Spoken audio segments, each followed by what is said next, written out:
padrões inflexíveis. Muitas vezes a pessoa que tem padrões inflexíveis, ela acha que ela tem uma boa autoestima. Ela acredita que todos os êxitos que ela teve na vida dela garantem uma boa autoestima. Todos os desafios que ela se colocou, que ela ganhou essas medalhas, ou a produtividade que ela tem, garante a autoestima dela, mas não é bem assim.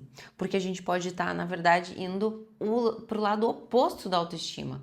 Porque quanto mais você tem êxito de um lado, mais você tem valor por causa dos teus êxitos, você sabe que perde bastante da tua autenticidade nesse percurso. Você alimenta esse padrão, alimenta, porque acha que vai se tornar especial e às vezes se torna uma pessoa rígida, chata, cri-cri, perfeccionista e pode até acabar afastando as pessoas. A pessoa confunde autocobrança com autoestima, perfeccionismo com amor próprio e crítica interna com motivação. E eu vou te falar uma coisa que pode parecer chocante, mas nem tanto, que pessoas com perfeccionismo têm mais propensão a desenvolver depressão, tem até mais propensão a desenvolver transtorno alimentar, transtorno de ansiedade, problemas de relacionamento. Mas aí tem o pulo do gato, a coisa mais difícil da gente entender, que essas pessoas elas são muito bem-sucedidas na vida profissional delas. Elas têm uma cobrança muito grande, elas exigem bastante e elas têm esse retorno. Por isso que os padrões flexíveis é um dos esquemas mais difíceis da gente aprender a lidar,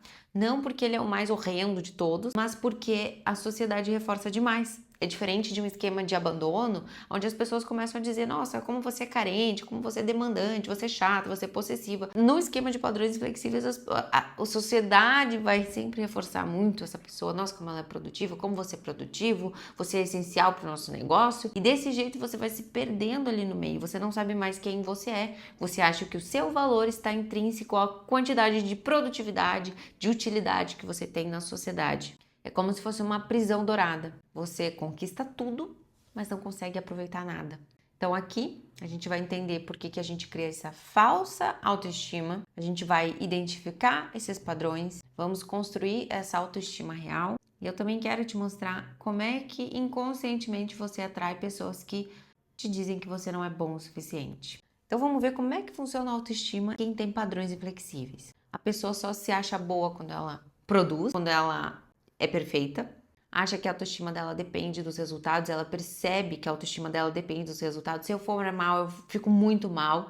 E isso, poxa, imagina, né, viver diariamente essa prisão. Porque a pessoa pensa que se ela falhar, ela não tem valor, ela é um fracasso. Prefere, às vezes, nem competir, nem se arriscar. Vive um narcisismo, um orgulho, que não deixa nem ela ter oportunidade de começar nada novo. A pessoa acha que ela precisa o tempo inteiro impressionar os outros para se sentir bem. E qualquer crítica é uma evidência de que a pessoa não presta, de que ela não tem valor. E o que seria uma boa autoestima? Só para a gente comparar inicialmente. Eu tenho valor independente do resultado. A minha autoestima é estável, ela não depende de resultado. Se eu falhar, eu vou aprender, eu vou seguir em frente, eu vou me desenvolver. Eu me valorizo independente da opinião dos outros. A crítica, ela é uma informação, ela não define o meu valor. Então a gente tem alguns tipos ali de padrões inflexíveis. Tem aquela pessoa que ela é mais compulsiva, tem que estar tudo perfeito. Cada detalhe importa, cada erro é uma catástrofe.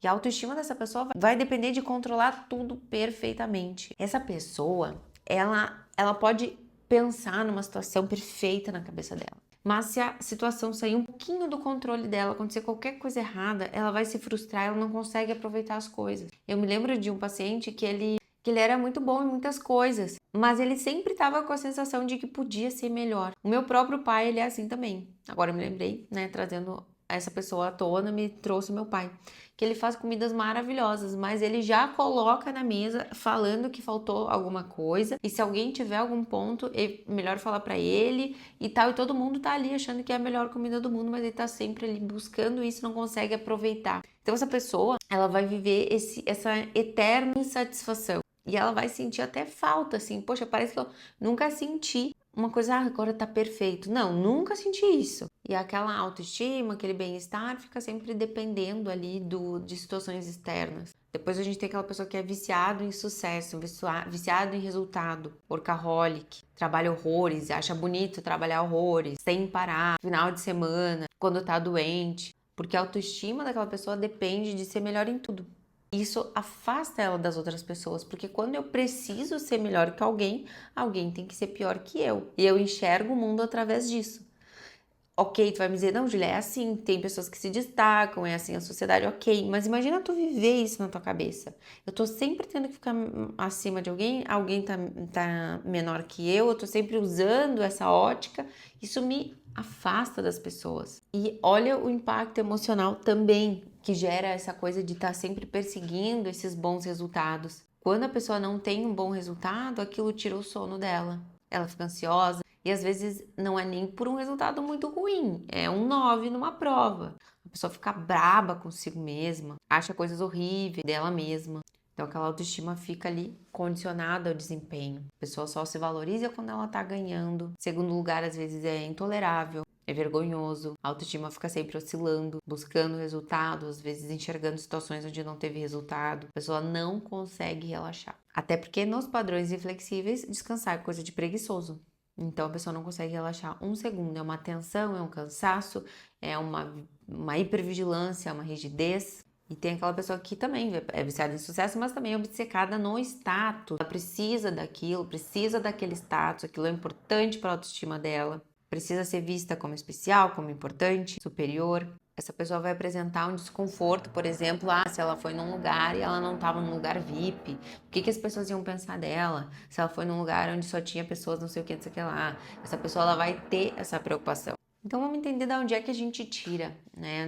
Eu digo de onde é que a gente tira, como é que a nossa infância nos moldou a gente ter esse tipo de esquema. Ele é um esquema de comportamento condicionado. O que é um comportamento condicionado? É a gente aprendeu a ser assim. A gente ganhou muito reforço para ser o melhor filho, o melhor aluno. A tua parte mais rebelde era rechaçada, era bastante punida. Então tu entendeu que tu receberia amor sendo essa pessoa em destaque. E a sociedade também vai afirmando isso. Conforme tu vai percebendo que os teus êxitos vão te trazendo o reconhecimento que tu queria, ou às vezes para compensar alguma debilidade, me sentia feio, comecei a tirar boas notas, pelo menos eu era inteligente. E aí então tu vai criando essa necessidade, essa parte da tua identidade com essa necessidade da aprovação por causa dos seus êxitos. É como aquela pessoa que ela não sabe se as pessoas gostam dela de verdade, mas porque ela tem algum bem, porque ela tem algum dinheiro, ela utiliza esses recursos para ser aceito ou achar que vai ser aceito.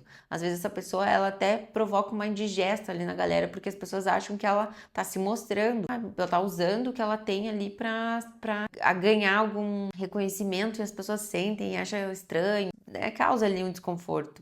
Então acontece até o oposto do que ela queria lá na infância. Então essa pessoa ela foi reforçada, tá? Ela foi reforçada através das coisas boas que aconteciam. Ela vai desenvolvendo isso, ela pode perceber o quanto ela precisava contar para os seus pais as coisas que aconteciam, o quanto ela ganhava esse reforço, até na vida adulta, o quanto ela gosta de contar as coisas que ela fez para as outras pessoas, gosta de obter esse tipo de reconhecimento. E ela foi percebendo, talvez até hoje a pessoa não consiga explicitar isso de forma prática, mas quando ela era criança, ela foi percebendo que ela recebia atenção só quando ela tinha uma boa performance. E a gente sabe que naturalmente isso vai acontecendo, principalmente em pais que não têm vontade de conhecer sobre emoções, que não têm vontade de aprender sobre esse lado do cuidado com os filhos, que quando o filho entra no colégio, no ambiente acadêmico, que demanda que a pessoa tenha uma disciplina, realmente é mais complicado lidar com essa pessoa. O pai, o cuidador, tem que ter mais recursos. Só que como ele não adquiriu esse recurso, porque gasta energia, né? Tem que ter ali uma disponibilidade emocional para isso, ele vai tendo esse comportamento autoritário que ele teve dos pais, que ele aprendeu que é assim que se faz, que tem que cobrar as notas, tem que cobrar exigência, eu pago essa faculdade, eu pago esse colégio, o mínimo que eu espero, você não faz nada da sua vida, o mínimo que eu espero é que você tenha boas notas. E o próprio pai já vem de um perfeccionismo com ele mesmo. Às vezes até a gente traz o esquema de padrões flexíveis da mãe, que era muito criqui com limpeza, tinha que estar tudo impecável, qualquer coisinha fora do lugar ela já criava ali um caso. Então, às vezes, o perfeccionismo pode vir desses padrões altos dos meus pais, da exigência muito alta, pai muito autoritário, ou que cobrava, ou que ele se cobrava, trabalhava demais, ele muito crítico consigo mesmo. Então, a gente traz isso para a geração e vai entendendo todos esses ensinamentos do funcionamento da minha família. Tem pessoas que falam, não, meus pais não cobravam, mas eles sempre falavam sobre o colégio, sobre que isso era importante para mim, que era o mínimo que eu estava fazendo, era estudar. Não existia uma cobrança, mas existia uma culpa às vezes. Poxa, a pessoa me dá tudo, eu não consigo trabalhar, não consigo render um dinheiro, então que eu tenha boas notas. Algumas frases que as pessoas escutam: você podia ter feito melhor que isso, por que que você tirou um 8, não tirou um 10? Eu esperava mais de você. A nossa família tem padrões altos. Às vezes aparece, gente, essa cobrança.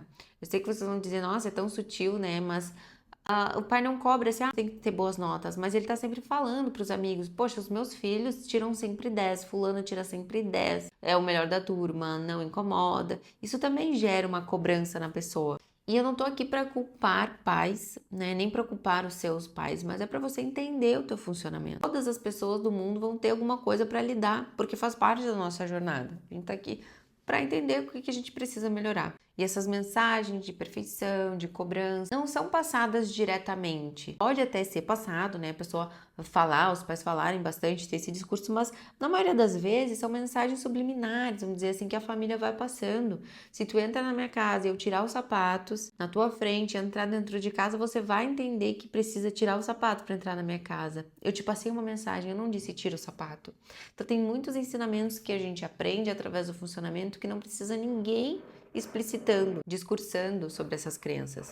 Então a gente vem às vezes de uma família com bastante perfeccionismo na limpeza, no trabalho dos pais, uma cobrança deles, uma casa com uma aparência sempre de perfeita, de arrumada, de limpeza. A família fala de sucesso como obrigação, tem um peso, o sucesso, dar bem na vida, ter dinheiro. Às vezes a crítica que aparece é transformada em cuidado, né? Cuidado com o teu futuro. Tô falando isso pro teu bem. E uma tensão constante, né? Tensão pelos bons resultados, pelo bom desempenho, por estar sempre tudo impecável. E a gente pode desenvolver os padrões flexíveis para compensar sentimentos de inadequação, de vergonha, de coisas que estavam faltando, que nem a gente comentou no início do vídeo, né? Uma pessoa, poxa, se sentia feia, mas ela sabia que ela tirava boas notas, ela vai ganhando esse reforço, isso vai se alimentando e vai criando um padrão. A pessoa às vezes carrega ali uma ferida de se sentir pobre no meio dos grupos e ela vai criando essa vontade de se rebelar contra isso, não quer viver aquilo. E tá tudo bem, gente. A gente pensar assim, poxa, mas deu certo por tanto tempo. Claro, deu certo por tanto tempo, mas aí chega um momento que eu quero descobrir mais quem eu sou, ter mais autenticidade, ter mais originalidade nas coisas que eu faço, me sentir mais livre até fisicamente. Então, por muito tempo te ajudou a sobreviver. E chega um momento que tu quer flexibilizar um pouco, é por isso que a gente tá aqui, não tem problema. Muitos movimentos que as pessoas fazem, claro, para se rebelar de algumas feridas. Eu só queria provar que eu era uma mulher bem-sucedida, ou que eu podia me sustentar, que eu não era aquela pobre que todo mundo ficava me olhando. Eu me lembrei de uma frase da Oprah, tá? E aí então eu vou colocar aqui. Que ela queria provar que ela não era aquela menininha pobre, abusada, que ela era conhecida lá na infância dela. E às vezes demora uma vida inteira para a pessoa entender que ela já não precisa mais disso. Ela não precisa mais compensar esses sentimentos de inadequação lá da nossa origem. Que às vezes a pessoa vem num ambiente muito crítico, até de formas diferentes da crítica que a gente conhece. Por exemplo, estar num ambiente onde as pessoas usam a vergonha como crítica, o bullying como crítica. Você está envergonhando a nossa família. O que os outros vão pensar? O seu irmão, a sua irmã nunca faria isso. Eu não te criei para ser assim. Você tá me decepcionando. Esses contextos, essa crítica, você, né, consegue às vezes refletir, poxa, as pessoas achavam, os meus pais cuidadores me achavam que eles estavam e ajudando a me motivar. E a pessoa às vezes carrega esse tipo de comportamento mentalmente para a vida. Acha que ela vai se motivar se culpando, se julgando, se criticando. E obviamente isso não vai te levar a lugar nenhum, só vai fazer tu se sentir cada vez mais frustrado, mais sem energia, com menos capacidade de olhar para as suas qualidades. E como é que a gente pode perceber então os padrões flexíveis e se eles estão te atrapalhando? Primeiro, é se você já se sente cansada ou estressada, sobrecarregada, pressionada, porque a sensação de não ser boa o suficiente tá ali te acompanhando. Ter que corresponder aos grandes feitos tá ali te acompanhando. Então a pessoa já vem numa canseira. Pode ser que você procrastine algumas tarefas já, procrastine tarefas que são importantes. A pessoa pode começar a fazer tudo, limpeza da casa, coisas mil, mas procrastina as suas coisas importantes por causa do seu perfeccionismo. Às vezes as pessoas nem conseguem se colocar em desafios por causa do perfeccionismo. Porque a pessoa, se eu não sentir 100% de confiança que eu vou conseguir, então eu nem começo, eu nem me coloco nessa situação. Porque, meu Deus, como é que alguém vai me ver sendo uma pessoa que não conseguiu isso? Outro sinal é de você se sentir irritado porque as pessoas não atendem os seus padrões. Ninguém faz as coisas direito, todo mundo é lerdo, todo mundo é demorado, ninguém tem capacidade, só eu sei fazer. E aí tu vai perceber que a pessoa não tem nem padrões altos, ela tem padrões irreais. Ela causa uma própria tortura, ela tem um chicotinho próprio, onde ela fica sempre se cobrando, e as outras pessoas parecem horríveis perto dela, mas são pessoas normais. Você vê as atividades como obrigação e não como um prazer. O lazer vira uma obrigação. O que era para ser prazeroso vira uma obrigação. A pessoa não consegue aproveitar nada. Ela tem uma ansiedade de desempenho constante que nunca fez ela conseguir aproveitar nada. Às vezes a pessoa consegue aproveitar assim, porque bebeu alguma coisa, porque tá num contexto ali de férias, e às vezes nem nas férias ela consegue aproveitar. Porque qualquer coisa ela já transforma num trabalho. A pessoa vai começar um esporte, aquilo já vira uma obrigação, já vira um trabalho, mesmo que seja um hobby, mesmo que seja uma coisa que ela faz até de brincadeira com os amigos, aquilo vira um trabalho, uma obrigação. Outro sinal é a pessoa se sentir sobrecarregada de tanto que tem que produzir. Ela nem sabe por que ela tem que produzir tanto, mas ela tem que produzir. Ela tá sempre numa busca irreal de sucesso, ela não consegue aproveitar nada das suas próprias conquistas, às vezes não consegue se permitir fazer uma viagem tranquila, sem se preocupar com o trabalho. A pessoa não consegue delegar, né? Então ela fica tendo que fazer tudo, super sobrecarregada, acumulando funções, viciada, fazer tudo, viciada em trabalho. E o que eu observo, né, gente? Vou botar aqui a minha própria experiência de vida. O que eu observo na clínica? Então, essas pessoas, elas têm uma autoestima oscilante, porque elas estão sempre percorrendo uma coisa inatingível, estão sempre uma insatisfação ali do próximo nível, de não conseguir aproveitar o que está acontecendo, essa insatisfação de nunca estar bom o suficiente, parece que eu sempre posso fazer um pouquinho melhor, buscando defeitos nas coisas que faz. Quando a pessoa tem uma boa performance, ela tá bem, tá feliz. Quando ela não tem uma boa performance, pronto, acabou. Trevas, depressão e só ladeira abaixo. Outro ponto é que ela vai ter um vício ali na validação externa, ela vai precisar daquilo, ela não vai fazer as coisas porque ela tem um objetivo, não, o objetivo dela é ganhar um reconhecimento, é ganhar sucesso, é ganhar status, e às vezes não é os motivos certos do porquê que ela tá iniciando um projeto, porquê que ela tá se colocando numa situação. Ela tá buscando se desenvolver, mas vamos supor, né, a pessoa vai fazer ali um desafio de o que todo mundo tá fazendo agora, corrida. Ela não tá fazendo para descobrir o seu potencial, ou às vezes por questão de saúde. Ela tá fazendo porque ela quer status, porque ela quer reconhecimento, porque ela quer mostrar alguma coisa para alguém, porque a pessoa tá viciada nessa validação externa. E aí, quando começa a dar errado, a pessoa quer parar. E ela fica se comparando o tempo inteiro com as outras pessoas. Ela não consegue viver o seu próprio processo. Pensa aqui naquele estigma, né? Daquela pessoa que faz buscando like, buscando comentário e sofre se não recebe. Outra coisa é a pessoa ter um terror da crítica. Ela não diz que ela tem um terror da crítica, mas ela vai ser uma pessoa que as pessoas vão pisar em ovos pra criticar ela, porque sabe que qualquer coisa pode ela virar assim obcecada por aquela crítica. A pessoa vai ficar ruminando, às vezes se defendendo, justificando, não aceitando. E às vezes aparece de forma mascarada. Tem coisas que a pessoa, ok, até ela aceita. Não, eu também percebi. Mas quando é algo ali que pisa num calinho, aí, minha filha. E a comparação excessiva é de praxe. A pessoa não consegue ver o sucesso da outra pessoa porque ela vai se sentir inadequada. Se for uma pessoa que passe nessa insegurança para ela. Porque tem pessoas que estão ali no andar de baixo que não afetam ela. Mas as pessoas que podem afetar ela afetam de verdade e ela fica buscando essa comparação. Porque para ela só tem valor se ela estiver acima. E aí ela tá sempre vivendo essa loucura ali na cabeça dela. Porque no fundo a gente tem uma autoestima frágil. E outro ponto que eu vejo muito é a pessoa trazendo, né, esse burnout ali como uma medalha. Achando lindo a pessoa estar estressada, estar sobrecarregada, trabalhando o tempo inteiro, trabalhando mesmo doente, trabalhando com o filho por aí. Ela traz esse orgulho de ser essa representação do trabalho. E aí a gente vem para a parte dos relacionamentos. A pessoa ela pode se atrair por pessoas críticas, que ela tá sempre tendo que se provar, se validar, porque você se sente em casa com pessoas críticas. Então a gente tem esse ponto da pessoa que ela vai e se atrai por outros parceiros críticos, por pessoas que ela tá sempre tendo que se provar, se validar, se colocar nessa situação e se sente nunca boa o suficiente nessa relação. Ou a gente vai para o outro oposto, da pessoa estar com alguém que ela precisa salvar aquela pessoa. Essa pessoa, na verdade, ela nem representa ali uma grande química para ela, mas ela precisa ser essa salvadora da vida da outra pessoa. Aquela pessoa que tá abaixo dela é até confortável para ela, tem até uma função de tranquilizar ela, porque ela se transforma num bode expiatório, tudo que dá de errado na vida daquela pessoa se torna a causa, o parceiro, que é menor que ela. E ela vive na ideia de que ela tem que consertar e ajudar essa pessoa. Então ela nunca vive, na verdade, um relacionamento pleno, feliz, que proporciona um acolhimento, uma sensação de paz. Porque nesse polo a gente entra, às vezes, em relacionamentos onde as pessoas vivem uma competição de quem é melhor, ou de quem tá dando bandeira nos defeitos.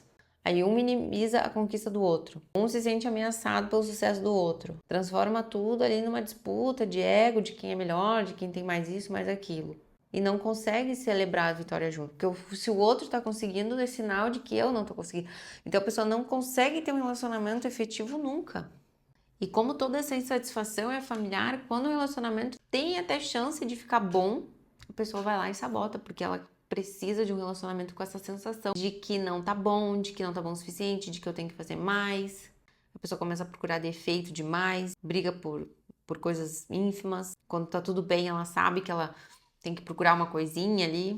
E aí começa o drama, que até para os padrões inflexíveis é difícil, né? Mas acontece. Então, o nosso primeiro passo, gente, é a gente parar de mentir para si mesma, é querer enxergar o que está acontecendo e entender, né? Tudo que a gente falou, poxa, foi importante, tudo bem, fiquei bem, tive sucesso, ganhei dinheiro, mas agora chegou um momento que eu preciso parar para observar e mudar, criar um novo recurso. A gente precisa parar de fingir que esses padrões inflexíveis são qualidades, porque isso está acabando destruindo ali a tua autoestima, as tuas relações, tua autenticidade.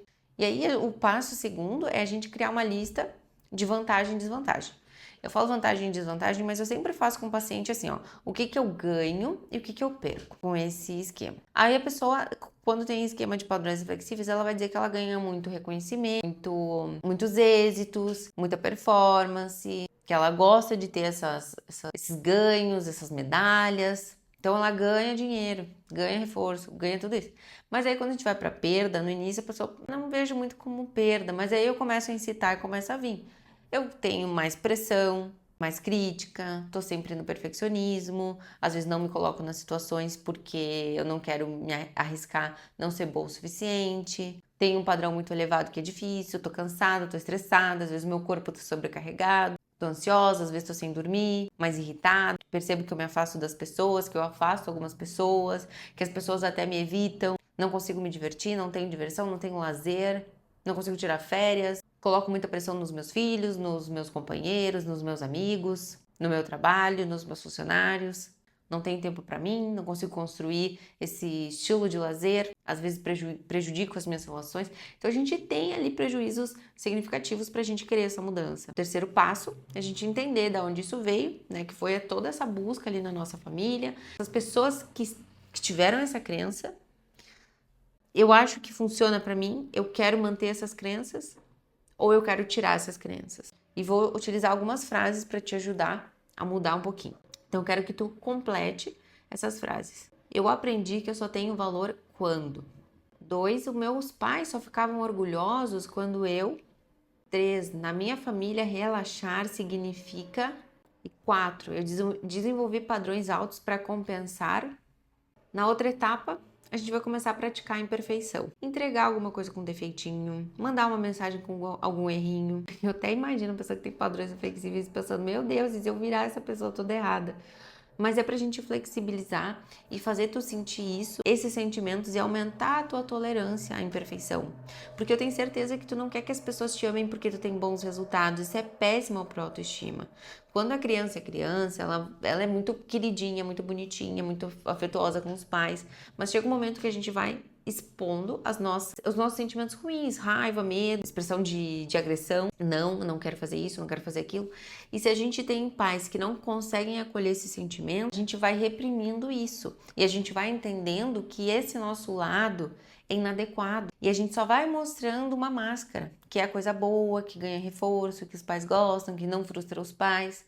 E a gente não aprende a lidar com esses sentimentos ruins, a entender que independente do que acontecer, mesmo se eu tiver um resultado ruim, as pessoas continuam do meu lado. A gente não tem nem oportunidade de saber isso, porque a gente só se sente amado quando eu frustro alguém e ela continua comigo. Quando eu não sou o que ela espera e ela continua me amando. E aí eu penso, poxa, ela me ama por quem eu sou. E a gente, nesse processo, precisa desenvolver uma autocompaixão, um amor por nós mesmos. É comum nós termos uma voz crítica dos pais internalizadas, aonde a gente ouve ali xingamentos, ou a gente se julga, a gente se xinga mentalmente, é um xingamento que tu sabe que tu ouviu dos teus pais. E aí, quando a gente quer mudar isso, a gente precisa mudar esse discurso interno.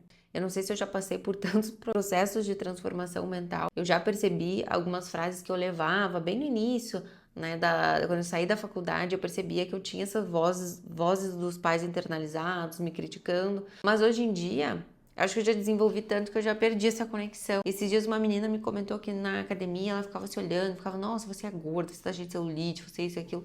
E eu fiquei pensando, nossa, quando eu tô na academia, eu vou levantar um peso, eu já penso, ah, Julia, vai lá, eu te amo, eu sei que tu pode e tal. Eu não sei se eu já desenvolvi isso tanto, né, mas pra mim se tornou mais natural. Faz tempo que eu não me conecto com essas frases, desses xingamentos. Outro ponto é a gente redefinir o que tu pensa sobre sucesso. Pode ser que tu queira fazer uma nova forma de ver o sucesso agora. Tu já viveu tanta coisa, às vezes tu já até ganhou dinheiro, já ganhou muitos êxitos na parte que tu mais lutou tua vida inteira e tu já pode construir uma nova crença sobre o sucesso. Teve uma pessoa que falou esses dias pra mim, sucesso é eu conseguir aproveitar as coisas que eu conquistei. É me sentir livre para aproveitar. Pode ser sucesso, relaxar sem culpa, manter relacionamentos saudáveis, ter energia para o que importa, se sentir bem consigo mesmo, independente do resultado, conseguir receber críticas sem desabar, porque a gente tem uma autoestima reforçada.